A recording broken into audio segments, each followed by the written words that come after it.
I didn't cook food. I cooked your fate. One bite, and your destiny sits in my pot. The evil food seller in our market. There are stories that live in whispers, stories the market never forgets, even when the pot cools down and the last spoon is licked clean. Welcome to Oba Market, a vibrant place where tomatoes argue with peppers and gossip walks faster than customers. In this market stood Mama Ekene, a widow, yes, but not a weak one. She was the woman with the eternal stew pot. Her rice, always hot. Her meat, soft like secrets. Her perfume arrived before she did. And her wrapper, tight like her smile. She didn't shout for customers. Customers came to her. Even other food sellers sneaked her rice into nylon bags after closing their own stores. Her food tasted like home and Juju mixed into one. But one trader said, Mama Ekene's pot dey too blessed.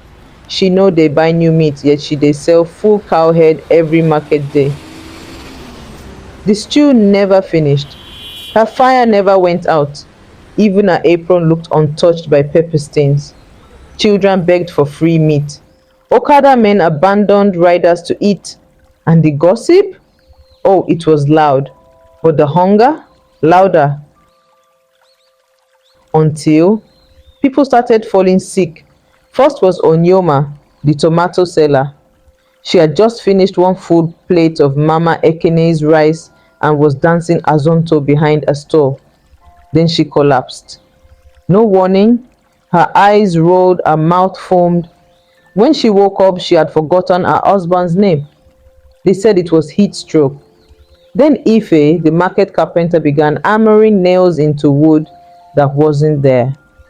Leave my head alone, he shouted, chasing an invisible voice. Next was Mommy Chinwe, who was once the loudest in the market. After she ate Mama Ekene's meat one Sunday, she stopped talking. For 3 days, she stared at the sky like the sky owed her answers. Yet, people still bought the food. Because the truth is, her stew was addictive. One bite and your belly would forget your brain's warning. Nri abundugi, this food is your life. Eat this food, and your soul becomes mine. You will crave it. You will return. Again and again. Every bite steals a piece of you until nothing remains but hunger, sweetness on your tongue, chains in your belly. My stew is not just stew, it's a covenant. Traders who never ate outside began sneaking to her stall. Then the dream started. One woman dreamed that she was tied to Mama Ekene's pot, stirring rice, blindfolded. Another said she saw her own name written in palm oil on the store. But they would wake up, still craving her food. Before the madman came, people began whispering something else. It started with men. First was Baba Sola, a meat seller who once beat his chest that he loved only his wife. One afternoon, he bought just one spoon of rice from Mama Ekene. By nightfall, he moved into her house, left his wife, children, entire business. Now, he was pounding yam in her backyard. Then came Uchenna, the tailor with 6 girlfriends. They said Mama Ekene called him to her store with just one look. By morning, he stitched only her wrappers for free. Soon, even women began to change. Ada, the makeup artist, stopped going to her salon. She said, I just want to help Mama. I dey feel her spirit. She started selling in front of Mama's shop like a bodyguard. But it didn't stop at art. Careers began to disappear.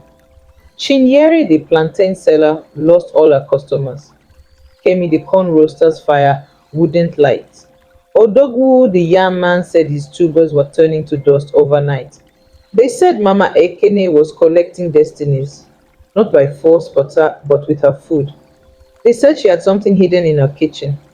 A small black goat, a mirror covered in red cloth, a cooking spoon carved with 7 names, a rat skull tied with snail thread, and the god that always hummed when someone took the first bite.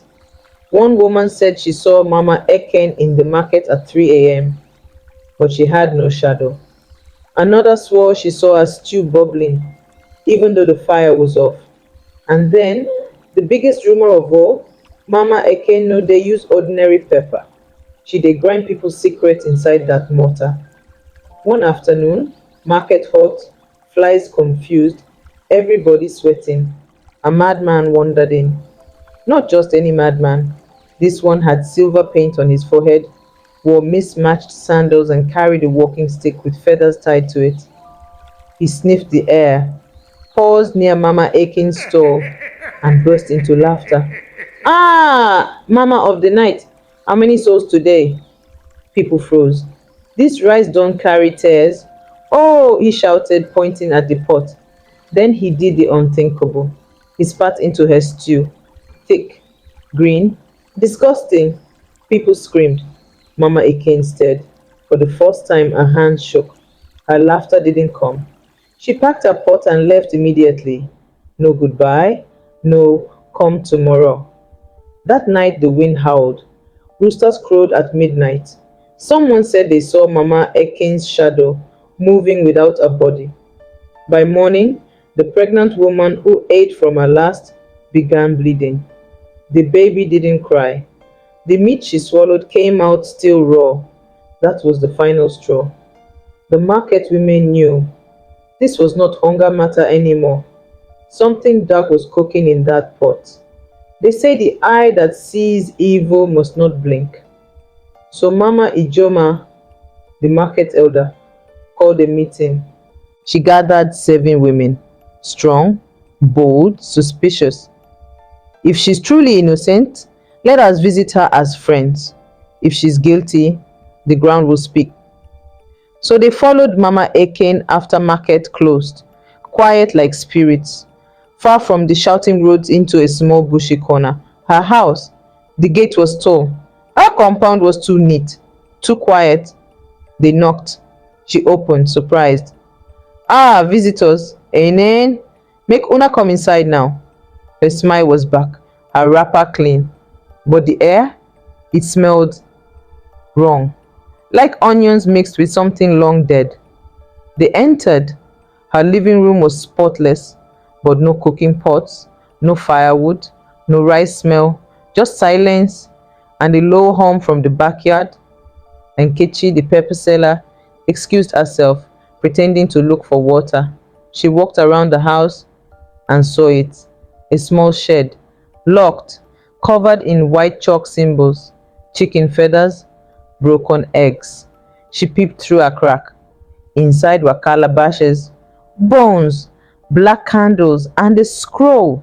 Names written in red. Her name was there. So was Mama Ijoma's. She screamed. The others rushed in. Mama Ekene tried to block the door. You don't understand. It's not what you think. Too late. The truth was boiling over. The next morning, the whole market shut down. Mama Ekin was brought to the village square, hands tied with white cloth, a string of snail shells around her neck, her eyes bloodshot, her lips trembling. The chief priest arrived. Tell us, woman, what did you put in your pot? She spat. Truth. Then she laughed. I fed them what they craved. Sweetness, attention, power. But my spirits, they needed payment. The priest poured salt. She hissed. He poured palm oil. She choked. Then she vomited. First a crow's beak, then 2 cowries, then a small blackened human finger. She screamed. The sky darkened. Thunder clapped without rain. The shrine's flame went out, a sign. She had indeed cooked for something beyond flesh. She was banished. They took her to the evil forest. No shoes, just a broken gourd. Her pot was burned. As it cracked, it screamed, a real scream, like a trapped soul.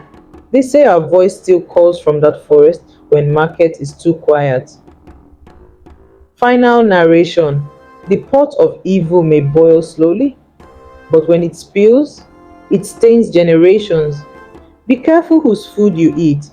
Not every stew is for the living.